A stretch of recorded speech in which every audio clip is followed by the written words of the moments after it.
pour ne pas mettre le film ensemble. Tu as coupé? Good. Bien-aimés dans le Seigneur, vous êtes là? Est-ce que vous êtes tous là? Amen. Je ne vous entends pas. Est-ce que vous êtes tous là? Amen. Est-ce que vous êtes tous là?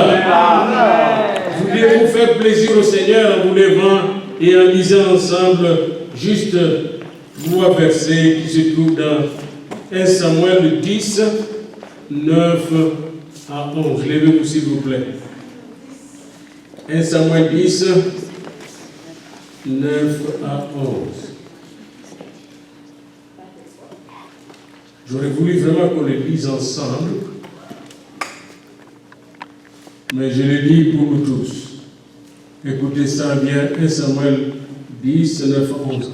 Dès que Saul eut tourné le dos pour se séparer de Samuel, Dieu lui donna un autre cœur.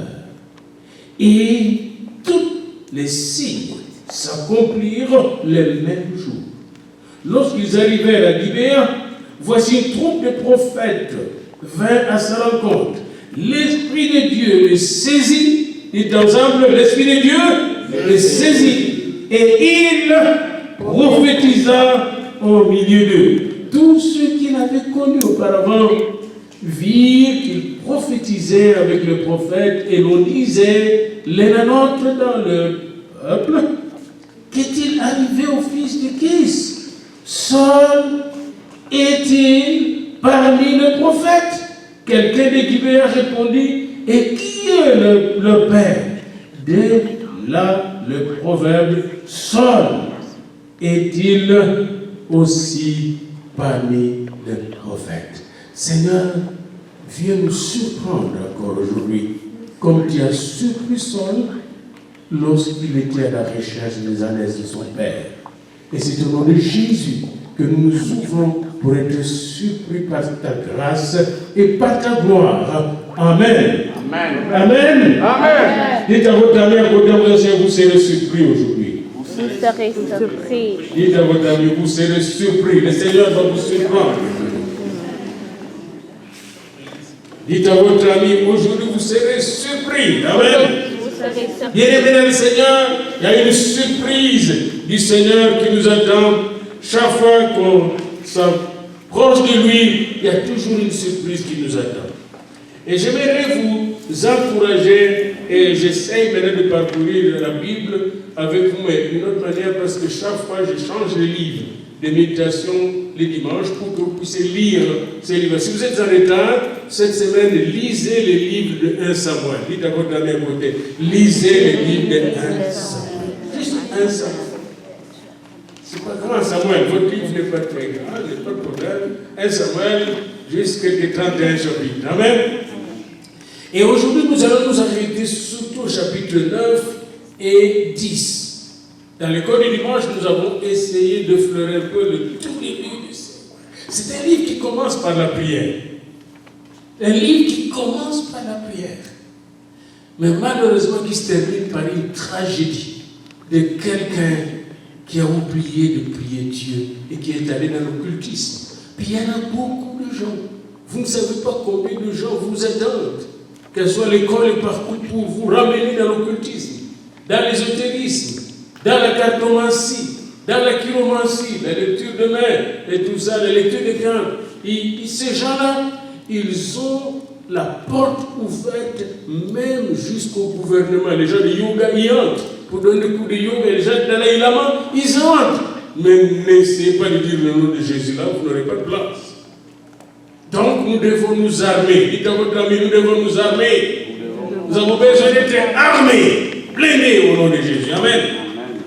Alors quand vous arrivez au chapitre 8, Israël est fatigué d'avoir le juge Samuel qui était vieux. Samuel dit encore jeune, ce n'est pas toi que je parle. Dans le monde, il était devenu vieux. Et quand il était devenu vieux, il a commis l'erreur de nommer ses fils juges. Et ses fils étaient aussi corrompus que le fils d'Élie. Alors les gens ont dit, on est fatigué de toi. On est fatigué d'avoir ton régime de juges. Et là, nous voulons un roi. Et c'est une grande période de transition.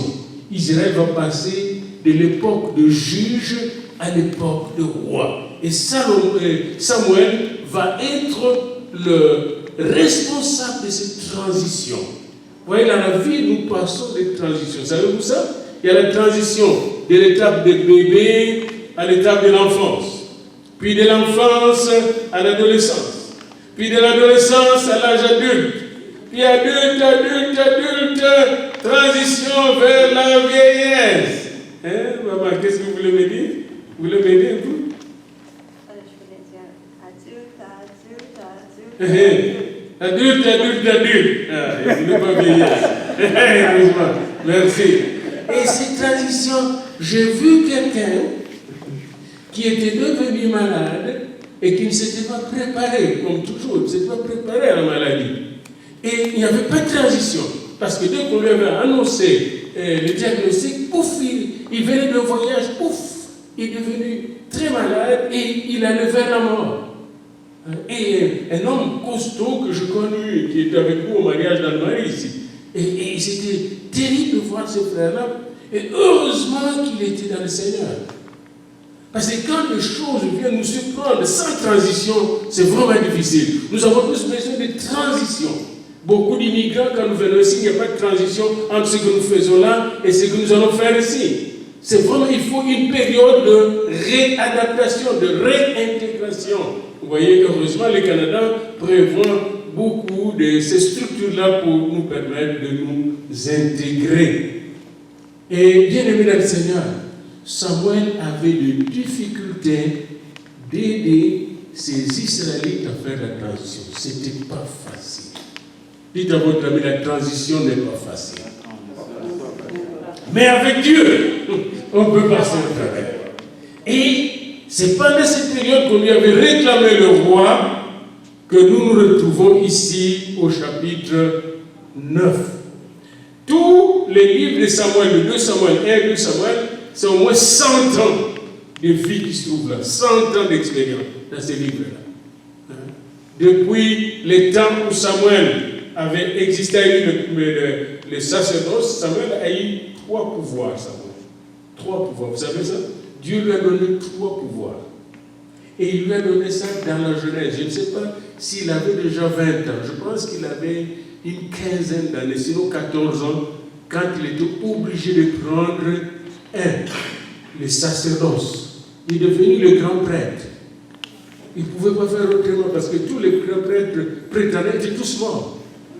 Il est devenu le grand prêtre d'Israël. Alors les jeunes, vous devez vous préparer parce que vous ne savez ni le jour, ni l'heure, les choses changent très vite. Deuxièmement, il est devenu le juge de tout Israël. Il était encore jeune. Heureusement que sa mère l'a bien préparé. Dites merci à maman. Dites merci à maman, les gens. Dites merci aux mamans qui nous préparent. Merci aux mamans. C'est le corps de maman qui a préparé Samuel. Et alors, il est devenu juge. Et troisièmement, Dieu l'a établi prophète. Il avait 3 offices. L'office sacerdotal, l'office d'État et l'office de prophète. Donc, c'est Samuel-là qui avait ses offices jusqu'à la vieillesse, l'âge adulte. Là, il est obligé de laisser tomber au moins 2 pouvoirs. Il doit faire tomber le pouvoir sacerdotal et chercher qui va le remplacer. Il doit laisser tomber le pouvoir d'État, parce que le pouvoir prophétique, ça, il a gardé jusqu'à la mort. Et là, le peuple lui oblige de vite avoir un roi. Vite. On est fatigué. Et il va parler à Dieu. Et Dieu lui dit, oui, accepte ce qu'il dit. Ce n'est pas toi qui conteste ce monde. Ce peuple a toujours été comme ça. Dieu permet à ces gens de changer. Et là, nous sommes au chapitre 9. Il s'en va dans une ville pour aller rendre grâce à Dieu, louer le Seigneur pendant cette période. Et il amène un sacrifice qu'il doit. Et la nuit, avant ce qui se passe ici arrive, Dieu lui parle. Je vais t'envoyer un jeune homme de Benjamin. Et ce jeune homme qui viendra, celui-là que tu vas couronner au roi d'Israël. Donc il a eu la prophétie, la révélation de Dieu, la surprise de Dieu. Et là, Dieu crée une situation, c'est chez jeune homme.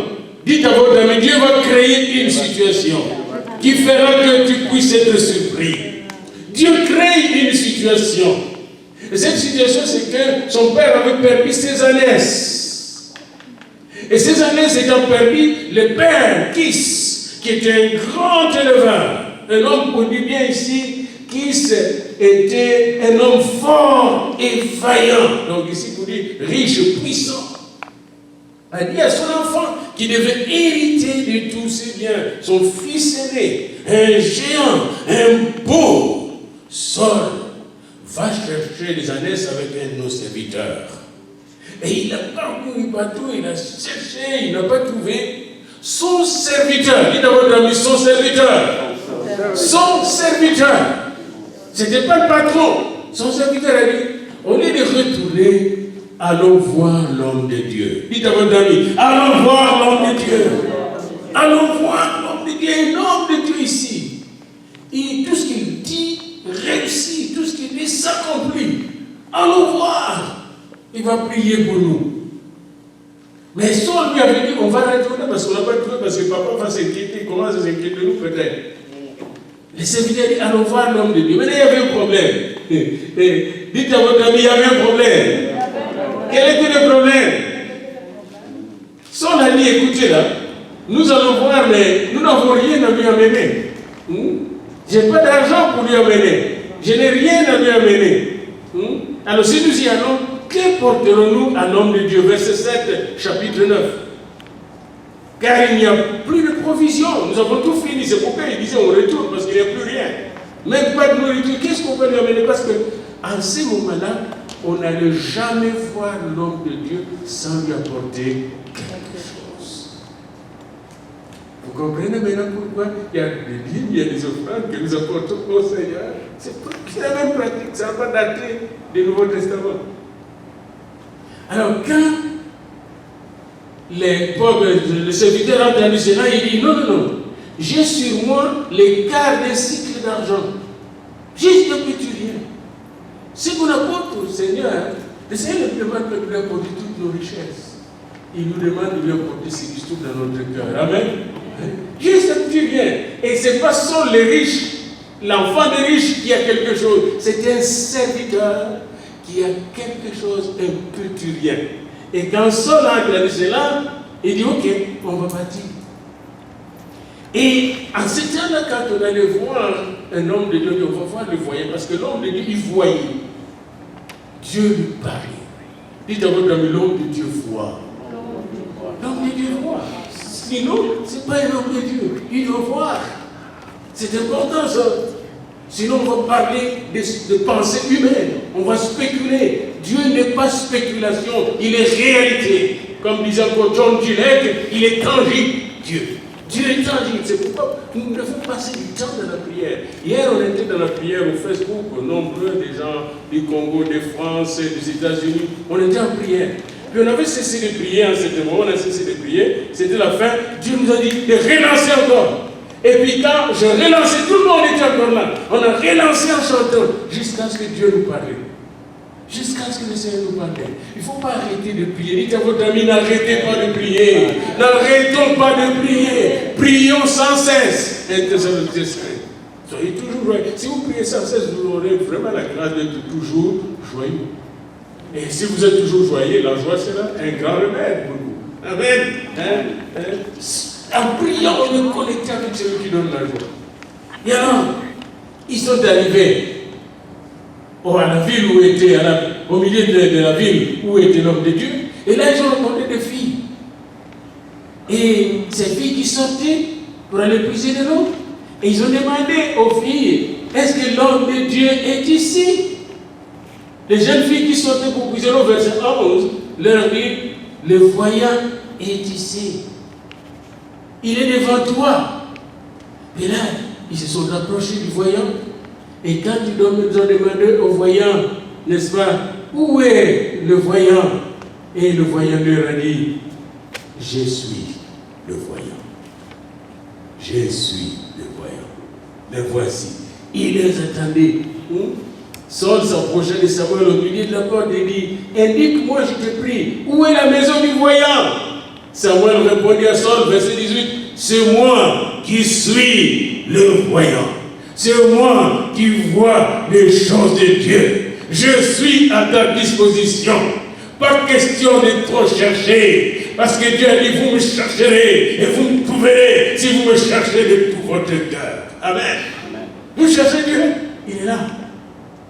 Vous cherchez Dieu, son serviteur est là. Amen. Il est là. La parole de Dieu est dans votre bouche et dans votre cœur. Dieu n'est pas loin de nous. C'est que Samuel est en train de faire à Saul là, et dit, Dieu n'est pas loin. La parole de Dieu n'est pas loin. La bénédiction de Dieu n'est pas loin. Pas besoin de l'acheter.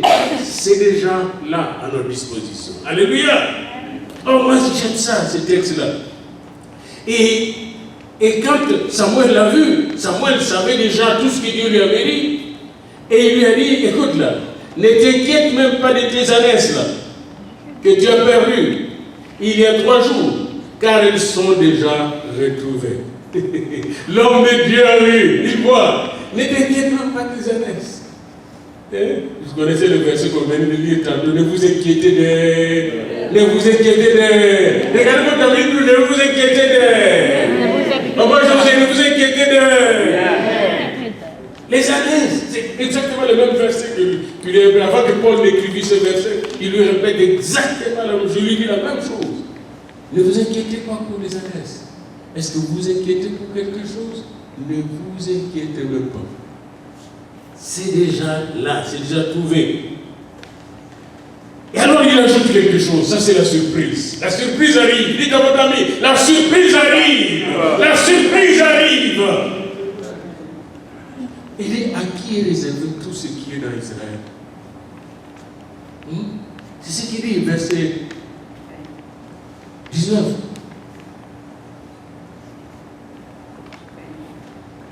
Verset 20. N'est-ce pas toi, pour toi et pour toute ta maison, la maison de ton père? Tout ce qui est dans Israël est à toi. Réponse de David, de Saoul. Ne suis-je pas benjamite? Il regarde sa tribu.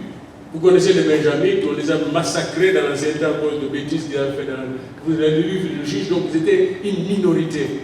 Et si vous êtes une minorité, qui va vous choisir? Il dit, ne suis-je pas benjamite, de l'une des plus petites tribus d'Israël, et ma famille n'est-elle pas la moindre de toutes les familles de la tribu de Benjamin? Pourquoi donc me parles-tu de la sorte? Comment on appelle ça en bon français? Comment on appelle cette maladie-là des sorts? Et cette maladie va coûter cher, parce que ça va être très très dangereux quand il sera roi. Comment on appelle cette maladie-là psychologique, mesdames infirmières? Comment on appelle cette maladie-là qui consiste à se voir petit en tout? Petit dans notre hein? L'insécurité, le complexe d'infériorité. C'est très dangereux. Parce que le contraire du complexe, c'est le complexe de supériorité, l'orgueil. L'orgueil vient de là. Pour cacher ça, il va être un orgueil après. Et ça, c'est un autre sujet que je ne développe pas aujourd'hui. Voyez-vous, il était tellement complexé. Sa tribu, 0. Lui-même, 0. Sa famille, 0. Les enfants, les jeunes, attention de dire, de confesser de telles choses pour vous-même et pour votre famille. Nous sommes rien. Nous sommes malades. Nous sommes perdus. Nous sommes misérables. Comme disait encore un prédicateur, un ancien catholique qui disait qu'on chantait misérable que je suis. Vous connaissez cette chanson-là? Cette chanson, misérable que je suis, tu ne connais pas le reste. Heureusement, je ne connais pas le reste. Parce que pour moi, quel bonheur, Jésus m'a sauvé. Quel bonheur, Jésus m'a sauvé. Quel bonheur, Jésus m'a sauvé. Oh, gloire, alléluia, Jésus m'a sauvé. Quel bonheur, Jésus m'a sauvé. Quel bonheur, Jésus m'a sauvé. Quel bonheur, Jésus m'a sauvé. Oh, gloire, alléluia, Jésus m'a sauvé. Et maintenant, ce qui est positif d'un texte, Samuel prit Saul et son serviteur. Et il dit, vous n'irez que demain, venez avec moi. Il le fit entrer dans la salle de fête est déjà préparée. Dites à votre ami, la salle est déjà préparée. La salle de l'heure est déjà préparée. La salle de l'heure. Et déjà préparé, Saul ne savait pas, lui se voyait petit, mais Dieu avait préparé quelque chose de merveilleux. On lui a dit, viens dans la salle. Il leur donnait une place à la tête de conviés, qui était environ de 30. Il y avait 30 conviés de tout Israël. Et lui était à la place d'honneur. Dites à votre ami, la place d'honneur est pour toi. Jésus a préparé la place d'honneur. Parce que Samuel le représente comme Jésus pour nous. La place était là, l'attendait. Et Samuel dit au cuisinier, sers la portion que je t'ai donnée en te disant l'épaule, en te disant, n'est-ce pas, mets-la à part. Le cuisinier donna l'épaule et ce qui entoure l'épaule et la servit en somme. Je me rappelle encore que ma fille, quand elle était enfant, elle aimait tout manger l'air, l'épaule de la poule tout le temps. Mais là, je comprends pourquoi. Voyez-vous, l'épaule était réservée à cet homme qui allait avoir la couronne, qui allait avoir les galons de roi. Amen. Amen. Savez-vous que Dieu vous réserve la partie la plus importante de sa grâce? Amen. La partie la plus importante de sa grâce. Dieu a réservé à chacun de ses enfants une couronne. Et un jour, nous recevrons cette couronne bien-aimée. Dieu a réservé une place pour chacun de vous. C'est pourquoi Jésus a dit qu'il est allé nous préparer des places. Et il est dit dans l'Apocalypse que nous serons assis là où il est assis, bien-aimé. Samuel avait déjà préparé la place du futur roi. Le futur roi n'avait rien préparé. Dieu ne vous demande pas de préparer votre place. Il prépare ça pour vous. Amen. Amen. Tout ce qu'il vous demande, c'est d'être fidèle, d'être à la place, bien-aimé. De marcher dans sa grâce, par la foi. Parce que nous sommes sauvés par la foi. Amen. Dieu ne nous demande pas de préparer une place au ciel. Nous n'avons pas de matériel pour préparer des choses au ciel. Saul n'avait pas besoin de préparer pour sa royauté. Tout était préparé par Dieu au travers de Samuel. Il n'avait qu'à compter sur lui. Toute sa vie, il aurait été un grand roi. Et c'est très important pour nous de nous abandonner à Dieu. Dites à votre ami, abandonnons-nous à Dieu. Abandonnons-nous, donne-toi à Dieu. Dieu connaît ce qu'il a prévu pour votre vie, même ici sur la terre. Chaque enfant que vous voyez là, Dieu a prévu quelque chose de merveilleux. Pour chaque enfant que vous voyez là, chaque jeune.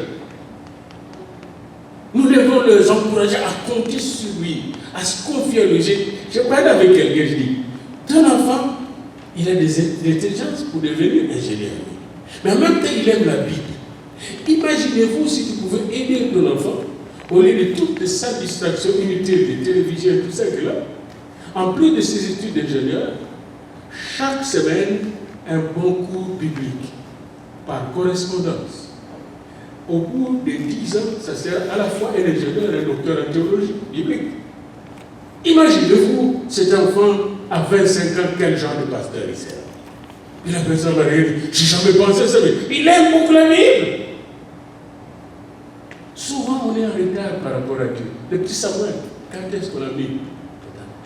Et Samuel voulait la même chose pour Saul dans sa royauté. Mais Saul a manqué le train. Ça, ce n'est pas mon propos aujourd'hui. Regardez maintenant ce qu'il va faire.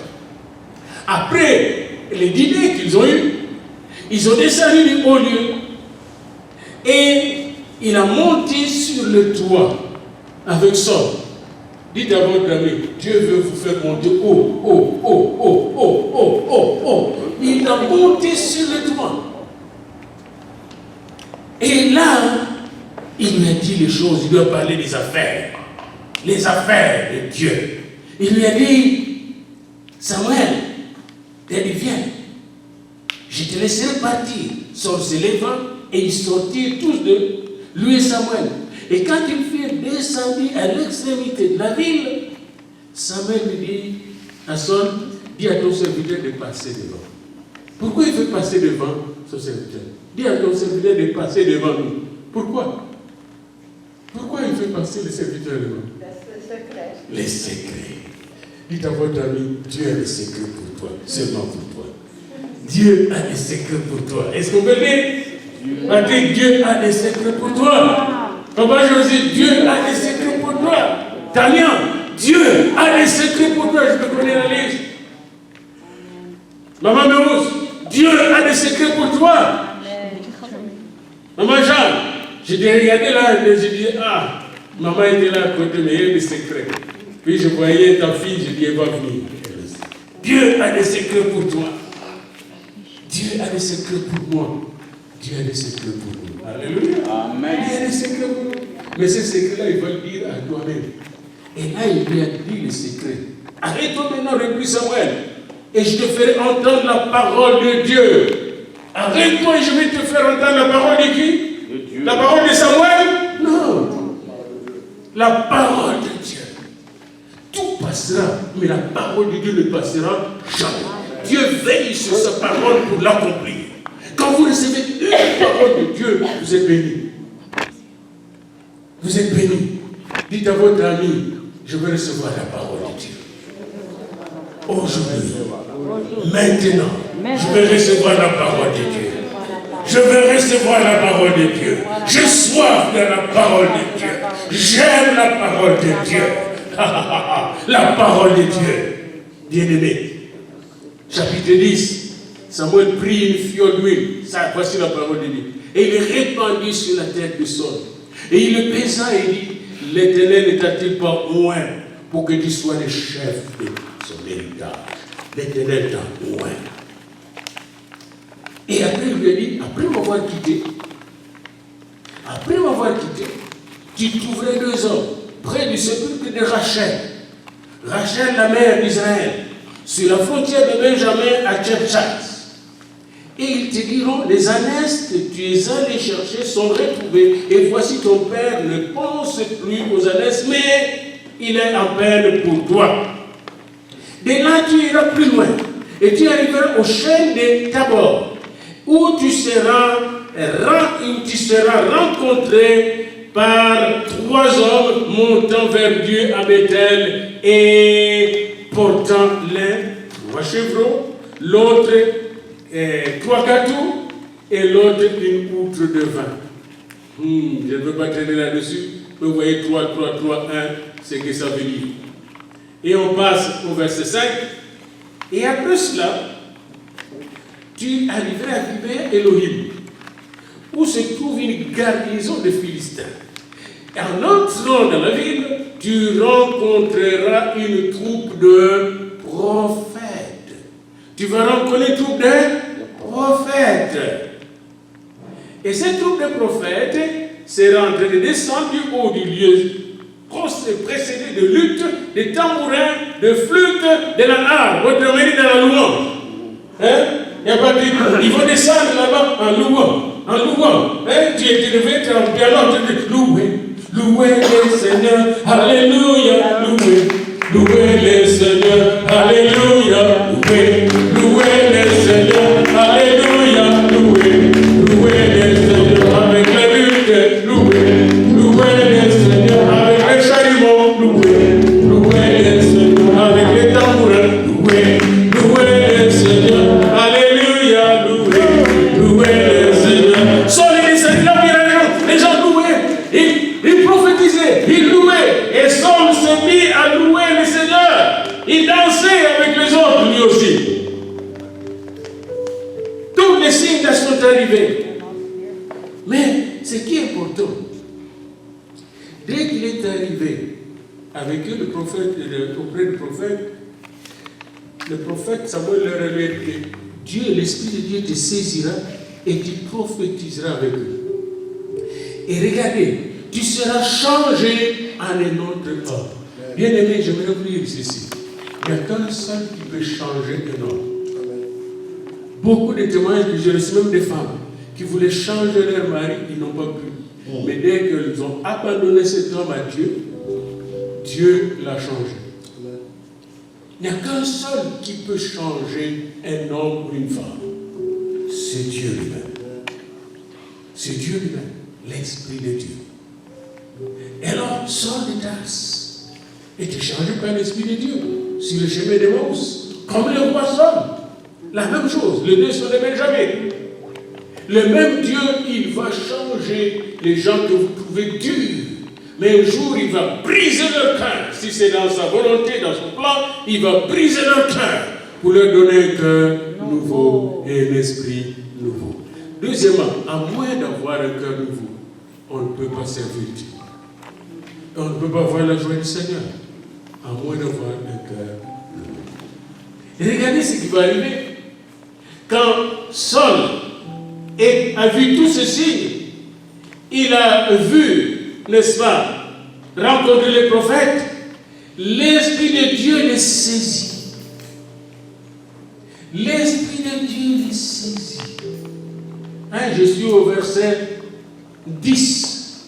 L'Esprit de Dieu les saisit. Quand l'Esprit de Dieu saisit quelqu'un, cette personne est délivrée de toutes les chaînes.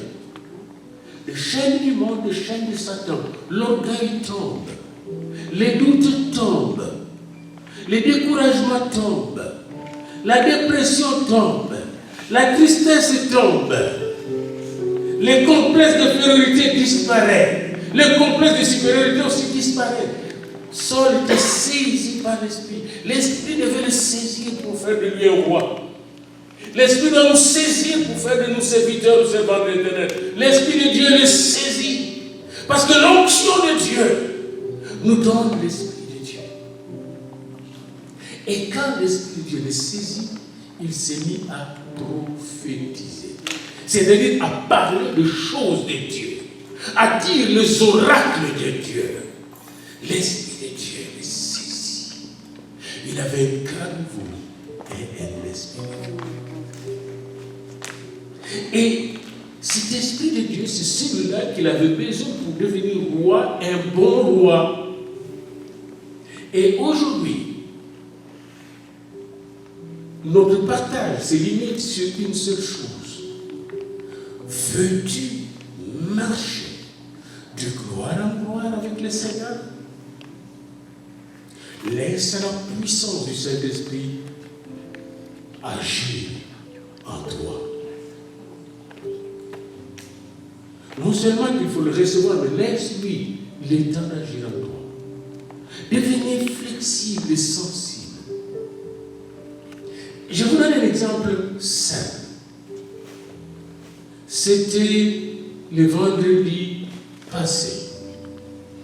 J'étais sorti de ma maison pour aller chercher ma femme quelque part. Où elle était. Je ne vous dirai pas où. Et je pris ma voiture. Puis, c'est comme une voix, une pensée qui me disait les routes qu'il fallait prendre. Comme j'avais un rendez-vous avec un imprimeur, il y avait la route pour arriver à cet imprimeur que Dieu m'a montré. Puis j'arrive chez lui, Dieu m'a montré une route pour arriver là où était ma femme que je n'ai jamais prise dans notre ville. Et quand je suis passé par cette route, j'étais devant la rivière Rideau. La beauté de la nature était à couper le souffle. Ça m'a tellement emballé que j'étais dans la louange.